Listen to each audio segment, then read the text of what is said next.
And hello guys, welcome back to Sovereign Sentinels. I'm David Tablante, founder of Sovereign Sentinels. I help aspiring people from the first world west who want to escape Agenda 2030 and all the fake and gay bullshit, as we say, and live their expat lives in the Philippines. So I'm trying to do a new format today. It's like my webcam's over here, and then there's my X over here. I actually started first on X before committing to any other platform. Well, actually, I think I've said this in a previous video. I've tried doing YouTube, but then it turned out to be real shit because my old home wasn't really enabling me to make quality YouTube content, so I had to move to my new home here in Makati before I was able to do YouTube. And now I can do YouTube, although the studio hasn't been furnished yet, but we'll get there. We need to start somewhere, right? So yes, this is my X, DTNL2MX. You can follow me on there, or just search for David Tablante. There's only one David Tablante anyways, it's me. So yeah. Okay, so we're going to discuss about Southeast Asia. There's a lot of misconceptions about Southeast Asia, and today we're going to discuss this. Like, you see a lot of these foreigners who think that Southeast Asia or Latin America is just easy mode. No, it's not. There is no such thing as easy mode, but there is such a thing as 2x to 3x the results from self-improvement, as you can see here. So if you were, like, let's say, earning a six-figure income in the West, that really won't get you much. Maybe you can get a 6, getting a 7 out of 10 is pushing it too far, but in the Philippines, with that kind of income, I think with the right knowledge and with the right application, plus you speak the local language, six-figure income after taxes in US dollars, of course, or any other equivalent first world currency, that's going to give you the lifestyle of a king, okay? So let me read this X thread first. Southeast Asia is not the place where your life becomes easy mode. This place is where you get 2x to 3x the results from self-improvement. $100,000 per year, decent game and a fit body may get you 1 or 2 6s to 7s in the West. In the Philippines, it'll give you a 3 to 4 rotation of 8s and 9s. Just because you get more results does not automatically mean it's easy mode. You don't need a six-pack, you don't need 100K per year. You just need to eat a good diet, be mindful of your calories, and make at least 4 to 5K per month remotely. That's just a bare minimum. Bare minimum effort, bare minimum results, no matter where you go. However, you'd rather invest your money in a stock or asset that will 5x, 10x, rather than a measly 1.5x. That's the same for the Philippines. Money isn't the only factor that goes further here. It's almost everything. So, yeah, this is one of the misconceptions that I'd like to tackle. When you're going to Southeast Asia, do not think that, oh, it's going to be easy mode. Of course, you're going to get more results. Of course, if you can get a 6 or 7 in the West, then surely you can get an 8, at least an 8 in the Philippines. Alright? But it doesn't mean that it's easy mode. It doesn't mean that life gets easier. It's just that when you take life more seriously, then yes, you're going to get more results. That's just how Southeast Asia works, or the Philippines in general. Okay, now let's move on to the next thread. Yeah, I actually wanted to talk about this, my reasons for branching out, and you guys can just check my X. You can see all of my posts there. So I'm gonna read this real quick. My reasons for branching out. So the reason why I branched out, it's not that I left my old niche. My old niche was about oligarchology, studying the elites, stuff like that, because there's a lot of I don't know, maybe it's just ignorance or disinformation about the elites. And not a lot of people think why the elites do what they do. Okay, so it's like, on one hand, it's like the red pill and the blue pill, but except blue pill is everything that the non-elites do. And the red pill is everything that the elites do, okay?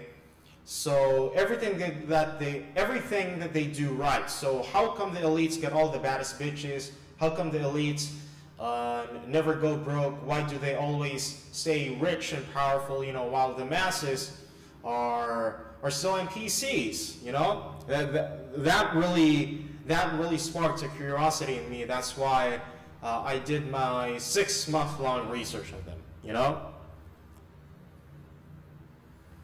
Okay. However, as I said, some of the elites are reading and even sharing my stuff, who are already successful. Wait, did I miss something? Oh yeah. Here are the problems that I keep seeing people have. They know that the West is already in decline, plus they know that once 2030 arrives, it's going to be harder than ever before to leave the increasingly totalitarian WEF measures. They know that digital ID, CBDCs, 15-minute cities, the death of free speech, banking debit limits, and many more are already here. UK and EU just passed legislation on these. Look it up. It's not just a trust me, bro. And I mean that, okay? I already shared tons of links. A lot of content creators have already been talking about this, but it's just that, I don't know if it's just shadow ban or maybe people just don't genuinely care, which is sad, honestly. They know that dating is fucked up in the First World West. Dating has too many downsides, and they are aware that women outside the First World West, although not perfect, are vastly more feminine, submissive, traditional, prettier, and more fertile than women back home. They either still stubbornly stay in their first world home country since they think that they're stuck with their predicament and shitty job they're not, at least not yet, or they do have the money, they even make the money remotely, but for whatever reason, can't decide where to go. So they just stay, hoping that an idea just magically comes to them, which it doesn't, okay? They do have the money and travel outside, but unfortunately, most bastard bro or digital nomad gurus are honestly utter fucking garbage at what they do. They sell super expensive courses that teach repackaged ChatGPT goy slop.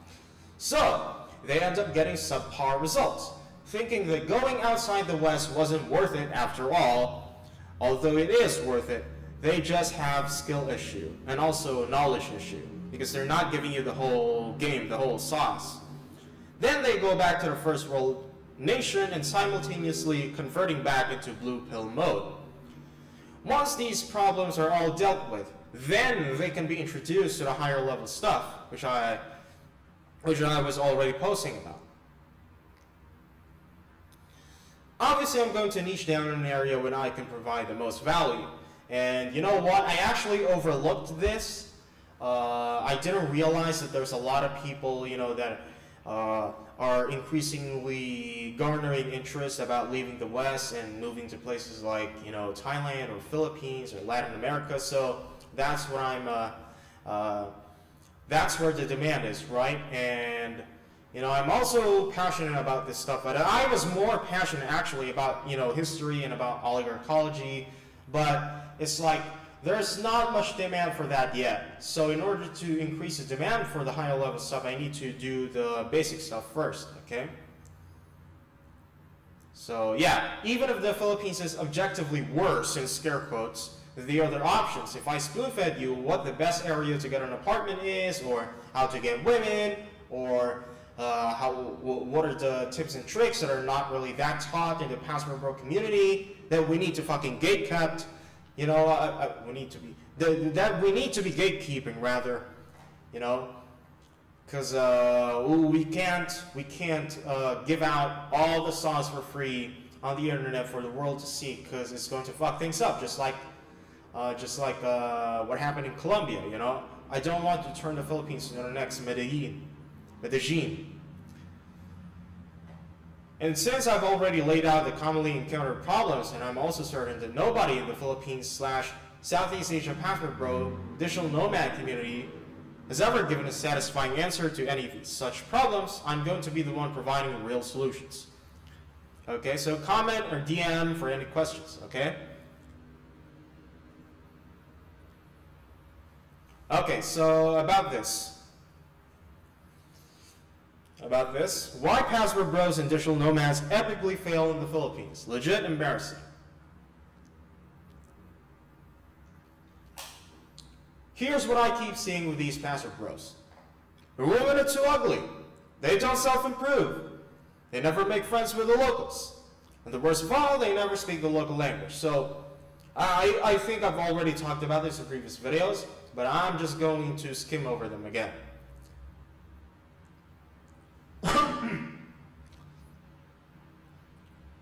Okay, so this is a topic that I've talked about extensively on X, but I haven't talked about this yet on YouTube. This is about the mestizos. You know, here in the Philippines, the pretty women usually are the mixed race, okay? And us Filipinos, we don't need to have a degree in biology or, well, there's no degree in eugenics, but us Filipinos are naturally eugenicists, okay? So usually the pretty women here are like half white, half native Austronesian genetics, which is what's called a mestizo, okay? Mestizo for men, but I don't know why, but it's usually a mestizo rather than a mestizo, okay? There's much more, from my experience, from what I've seen living here, half white, half native Austronesian Filipina women are more common, so mestizos are more common in general. That's just what I've noticed. And yes, yet I never ever saw these women date a password bro, okay? And I think there are various factors in why this is, but usually it comes down to skill issue, and you know, they think that that the game in the first World West, such as cold approach, and you know, that whatever game or whatever social circle they think works in the West works here. No, it does not. Okay? Yeah, female nature is female nature, but like, still, there's still a massive difference. You know, we don't have the same history, we don't have the same language, so naturally people are going to operate on a much more different culture, right? So there's no insurmountable barrier between them. It's just that the password bro is severely lacking in his game, okay? Because he's in the Philippines where he thinks life is on easy mode, okay? But certainly always end up with the ugliest Filipino rejects, okay? So usually when I see these password bros, it's always the societal rejects that they end up with, you know, a myriad of STDs, and she's like a single mother of three from three different baby fathers, you know? Baby papa, is that what you call it back in the West? They don't self-improve, so usually the foreigners that come into the Philippines, you know, they're not going to the gym, they're not really particularly, you know, it's not as if they're eating beyond their caloric surplus, so they're bulking, you know, like what I'm doing right now. I'm actually bulking. So yeah, they could have a little bit of fat, but that's because they're also accumulating muscle. Then yeah, fair enough. But like you're gonna see these foreigners, they don't take care of themselves. They don't wear, you know, they don't wear nice clothes. They don't even wear perfumes. They just think that the Filipinos are going to magically come to them and magically accommodate them in all of their sexual fantasies just because they're fucking white. Okay, just be white does not fucking work. Especially in the Philippines, okay? Because usually the people that get the best women, the most and best women, which is what we call hyperpolygyny, is it's like some obscure Chinese businessman archetype, or like the local politician archetype, like the local online business native Austronesian archetype. They're not even mestizos, by the way. And they're like 5'6", 5'5", but they're like, there's a word that we use in Tagalog. We call them mangas. Mangas. It's a term for like cool and masculine and dominant, and like he has that style, he has that risk, all in one. But it usually focuses on like the dark masculine traits, if you know what I mean. Okay. Passport bros in the Philippines never make friends with the locals. So this is yet another problem. And you can never make friends with the locals if you don't speak the local language. And of course, there's a lot of events that are going to be gatekept from you because, as I said earlier, most women in the Philippines, especially the pretty women, are usually from middle class to upper middle class, even rich families. So they don't respond as well to cold approach. Since remember that this is a feudal society, and at the end of the day, still a third world country and a third world culture, so they're going to be more wary about their security, about their safety, about their well-being. Okay? The spots where the sevens and above hang out and are readily available for cold or warm approach are gate kept only to those men who are worthy of gaining access to such venues. I've already talked about this. Okay? The reason why those factors I listed above happen is because they don't speak or they don't make an effort to learn the local language. But fortunately for you, I have experience in using Anki and using language learning materials. So I think I'm just gonna have to make the Anki cards myself. But of course, I'm not going to give out all of those for free. Of course, at the end of the day, I need to make money, but this is because of my purpose, right? I don't really have to do this, but that's because I've chosen this as my purpose, is to help you guys get an online income skill. But a lot of people are already teaching about that, so I'm going to focus on you learning the second language, which is Filipino or Tagalog.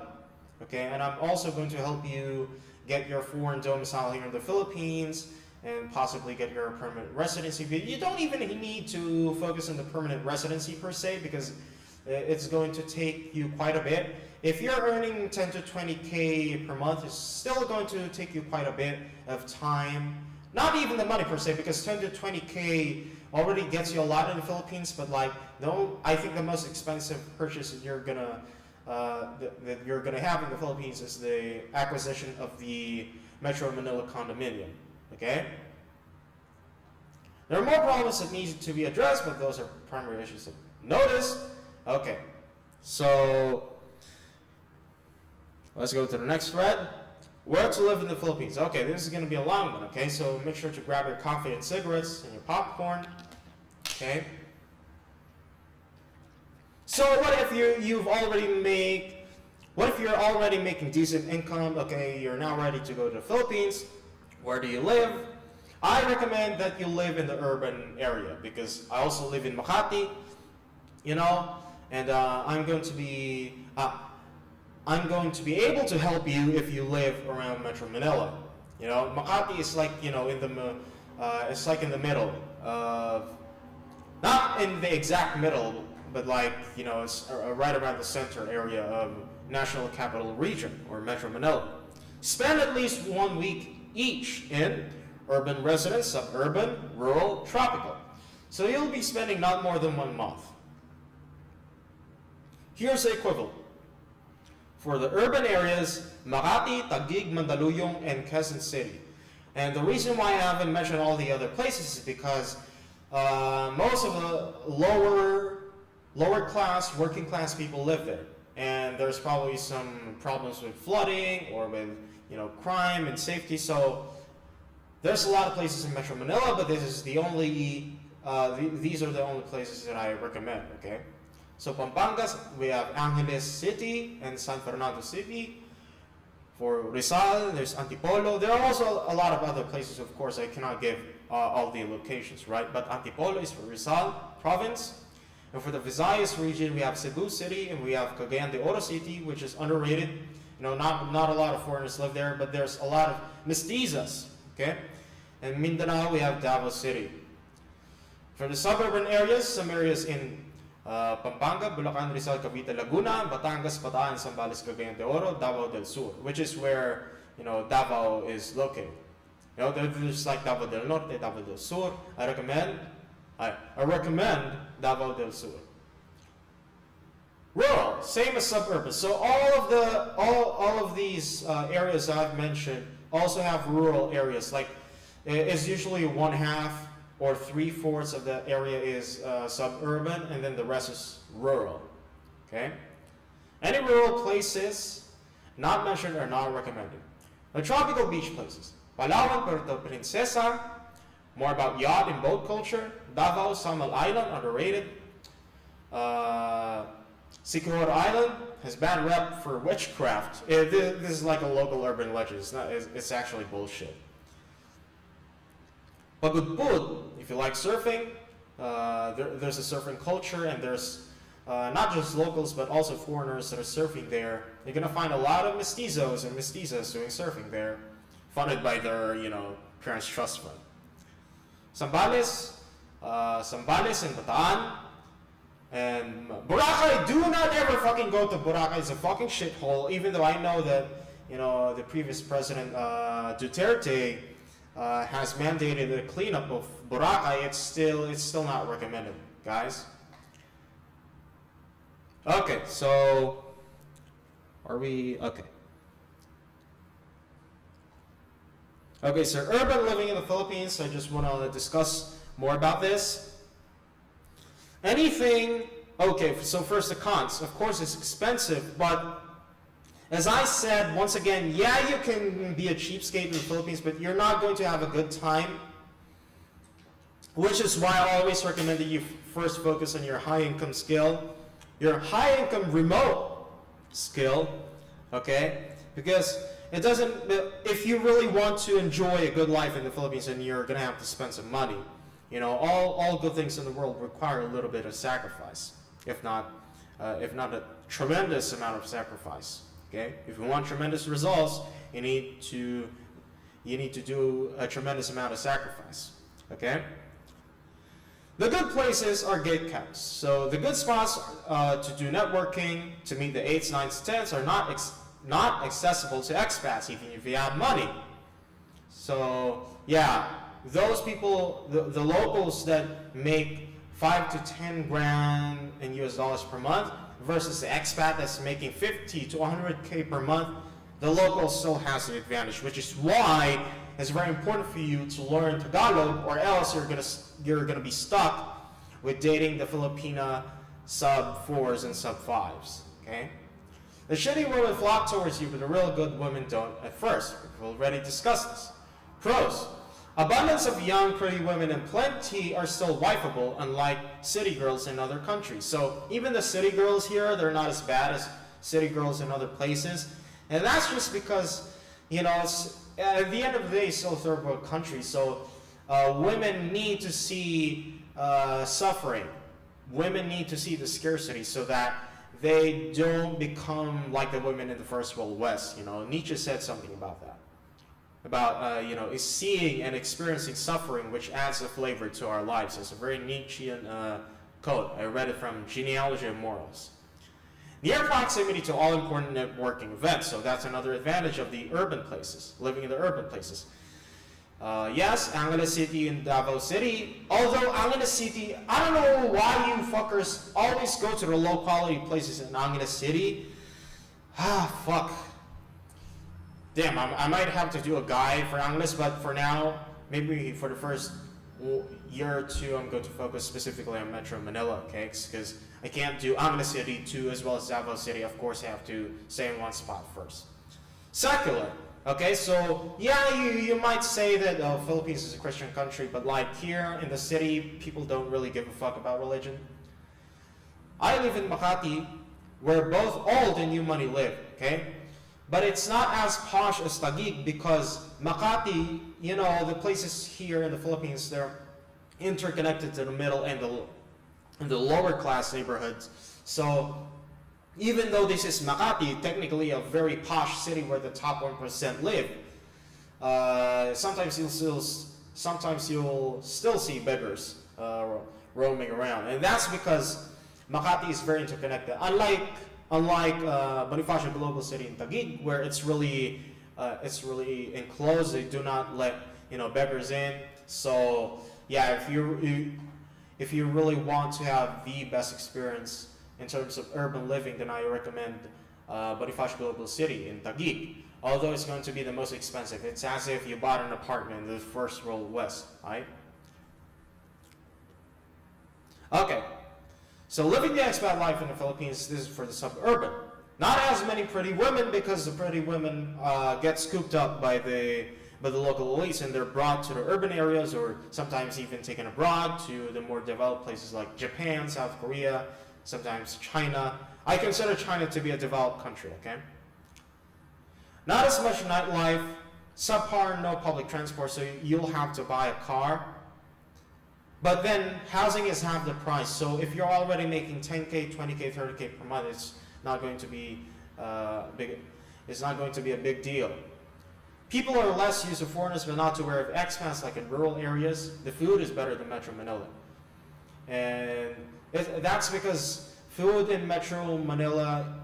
I don't know what's with Metro Manila, but it's like the best places to eat food is either at the most expensive, like the posh 5-star hotels, 5-star restaurants, or in like the really shitty, obscure place where the food is cheap, but it looks dangerous, it looks dirty as fuck. But like that's where the good food is. The food for the middle class people are hit or miss, mostly shit.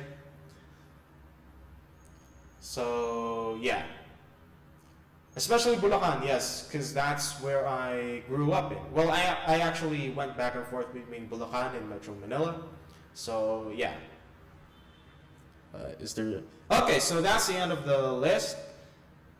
Going back to our profiles. So yeah, once again, if you guys first encountered me on YouTube, then I recommend that you go to Twitter and follow me on X, David Tablante, Sovereign Sentinels, DTNL2MX. Okay, and you can go to sovereignsentinels.com and you can go subscribe to our email list, or you can support my channel by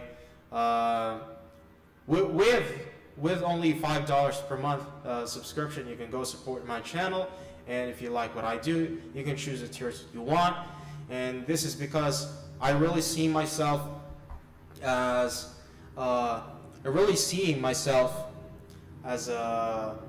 as a person that's although it's not going to be like super. What do you mean? Super life-changing for the entire world. No, I see myself as a person who can help certain people escape the 2030 agenda, and live here in the Philippines and live their good lives here. Because honestly, you know what? I don't know if I already mentioned this on YouTube, but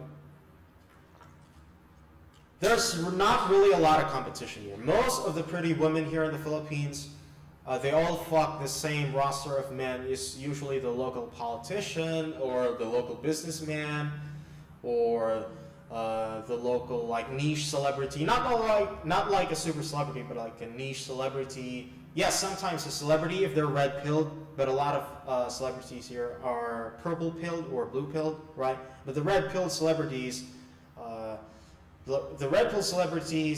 and the high-status businessman or like the local playboy, they get all the women, is what I'm trying to say. All the pretty women, like the 7 out of 10 and above women, they all fuck the same roster of dudes, which tells us that there's a massive demand for masculine men. Unfortunately, the masculine red-pilled men are very low in number, especially the high-value masculine red-pilled men. Okay? So, which is why I'm promoting the Philippines. So, yeah. So that's the end of the video. If you guys want to give me any comments, suggestions, you can comment here on YouTube or on X. There's no voting, there's no fighting, only leaving. Thanks, guys.